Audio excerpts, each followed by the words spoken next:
Facebook একটা নতুন update দিয়েছে, যেটা থেকে তুমি বুঝতে পারবে কী ধরনের ভিডিও আপলোড করলে তোমার ভিডিও ভাইরাল হবে।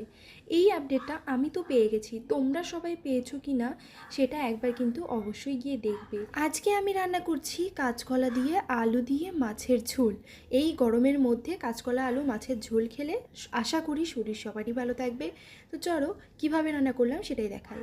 এখানে আমি 3 পিস মাছ নিয়েছি, ভালো করে নুন আর হলুদ মাখিয়ে এটাকে একটু ভেজে নেব। হালকা ভেজে নিয়েছি, খুব কড়া করে ভাজিনি, যেহেতু কড়া করে ভাজতে গেলে অনেকটাই বেশি তেল লাগবে, আর সেই জন্য আমি হালকা একটু লালচে করে ভেজে তুলে নিলাম। মাছটা ভাজা হতে হতে কাঁচকলা আর আলুগুলো লম্বা লম্বা করে কেটে নেবে, আর কাঁচকলাটা জলের মধ্যে দিয়ে তার মধ্যে দিয়ে দেবে হলুদ দিয়ে দিলে কাঁচকলাটা যে কালো কালো কষ বের হয়, কাঁচকলার কালারটাও কালো হয়ে যায়, সেটা কিন্তু আর হবে না। মাছ ভাজা হয়ে গেছে, এবার চলো আলুগুলোকে প্রথমে ভেজে তুলে নিচ্ছি। আলাদা আলাদা করে ভাজবে। আগে আলুটা ভাজতে যেহেতু সময় লাগবে বেশি, সেই জন্য আলুটাকে আগে একটু বেশি করে লালচে করে ভেজে তুলে নেবে। এবার ওই কড়াইতেই দিয়ে দেবে কাঁচকলাতে যে হলুদ মাখিয়ে রেখেছিলে সেইটা কিন্তু ভালো করে কচলে ধুয়ে নেবে। দিয়ে দেখো কাঁচকলা কিন্তু আগের মতো অতটাও কালো থাকবে না যতটা কালো তুমি যখন কাটবে।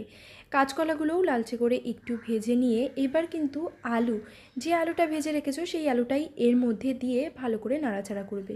এগুলো সব আরেকটু ভাজা ভাজা হতে হতে আমি আর একটা মশলা রেডি করি, যার মধ্যে আদা, জিরে আর কাঁচা লঙ্কা, আর আদার্স কিচ্ছু না।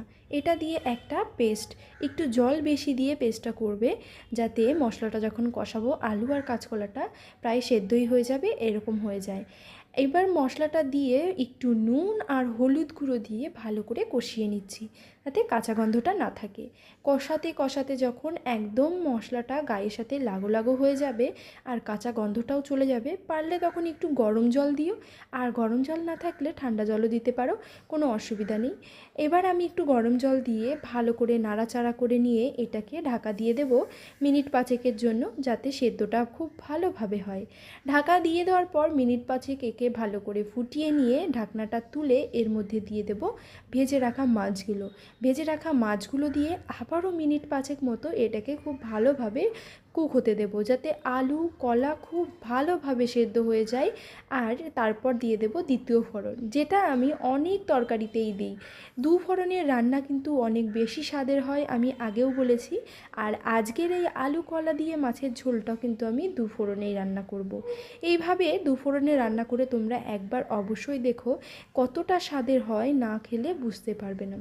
এবার তরকারিটা আবার 2 ফোড়নে দেওয়ার জন্য কড়াইতে দিয়ে দিলাম তেল, একদম অতি সামান্য তেলটা গরম হয়ে আসতেই দিয়ে দিলাম গোটা জিরেটা ফুটে উঠতেই তরকারিটা ঢেলে দিলাম এর মধ্যে। এবার ভালো করে ফুটিয়ে নিয়ে একটু নুনটাকে চেক করে নেবে যে ঠিকঠাক আছে কি না।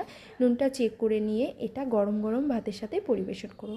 আশা করি যারা অসুস্থ বা যারা খেতে পাচ্ছে না তাদের জন্য খুব পারফেক্ট একটা খাবার। আজকের এই রেসিপিটা কেমন লাগলো কমেন্টে জানাতে ভুলো না। ভালো লাগলে লাইক করো, শেয়ার করো আর সাবস্ক্রাইব করো।